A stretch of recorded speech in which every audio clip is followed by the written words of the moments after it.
ஒரு நாள் நள்ளிரவில் பௌர்ணமி நிலவு கூட ஒளி தராத ஒரு காரிருளில் கார்த்திக் தனது லாரியை ஓட்டிக்கொண்டிருந்தார். அப்போது திடீரென சாலை நடுவே யாரோ நிற்பது போல தெரிந்தது. அவர் பிரேக் போட்டு வண்டியை நிறுத்தினார். அது ஒரு பெண். அவள் கையில் ஒரு சின்ன பெட்டியுடன் சுத்தமாக நனைந்த ஆடையுடன் நடுநடுங்கிக் கொண்டு நின்றிருந்தாள். யாரம்மா நீ? என்னாச்சு? ஐயா, கொஞ்ச தூரத்துல எனக்கு ஒரு விபத்து ஆகிட்டது. தூரம் போகணும்.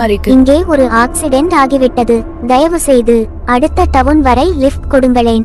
ரொம்ப பயமாயிருக்கு என்று மிகவும் கெஞ்சும் குரலில் கேட்டாள் அந்த பெண். கார்த்திக்கிற்கு அவளை அந்த பயங்கரமான இடத்தில் விட்டுச் செல்ல மனமில்லை.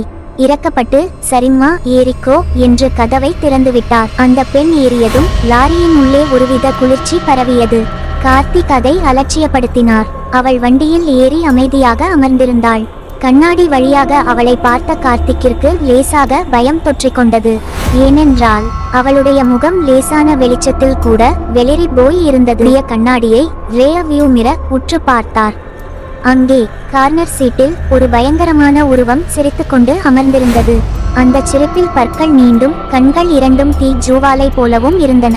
கார்த்திக்கிற்கு கையும் ஓடவில்லை, காலும் ஓடவில்லை. திடீரென அந்த பெண் மெல்லிய குரலில், ஐயா, எனக்கு பின்னாடி யார் இருக்கிறார்கள் என்று பாருங்கள் என்றாள். கார்த்திக் பயத்தில் உறைந்தார். அவர் டிரைவர் இருக்கையில் தான் இருக்கிறார். அவருக்கு பின்னால் வண்டியின் சரக்கு மூட்டை தான் இருக்க வேண்டும். எப்படி அங்கே யாரோ இருக்க முடியும்? அவர் நடுங்கியபடியே, அங்க யாரும் இல்லம்மா என்று சொல்ல முயன்றார். ஆனால் அந்த பெண் அழுத்தமாக, இல்லை, பாருங்கள், யாரோ. கணம் மட்டுமே கண்ணாடியில் அந்த உருவத்தை பார்த்தார். அடுத்த நொடி உயிரை கையில் பிடித்துக்கொண்டு ஆக்சிலரேட்டரை அழுத்தி வண்டியை ஓட்டினார்.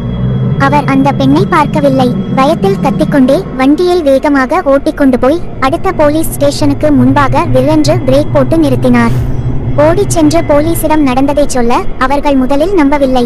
ஆனால் கார்த்திக்கின் முகம் வெளிரி உடம்பு நடுங்குவதை பார்த்து லாரியை சோதனையிடச் சென்றனர். நீங்க வேணும்னா லாரியை சோதிட்டு பாருங்க. சத்தியமா யாரும் இல்ல, உள்ள யாரும் இல்ல. ஆனா நீங்களும் இல்லையா? எனக்கு எதுவுமே வேணாம். நீங்க வேணும்னா லாரியை சோதனை உள்ள யாரும் இல்ல. ஆனா நீங்க அவங்க ஏதோ ஒண்ணா விட்டுட்டு போயிருக்காங்க போல. இல்லையா? ஆவா.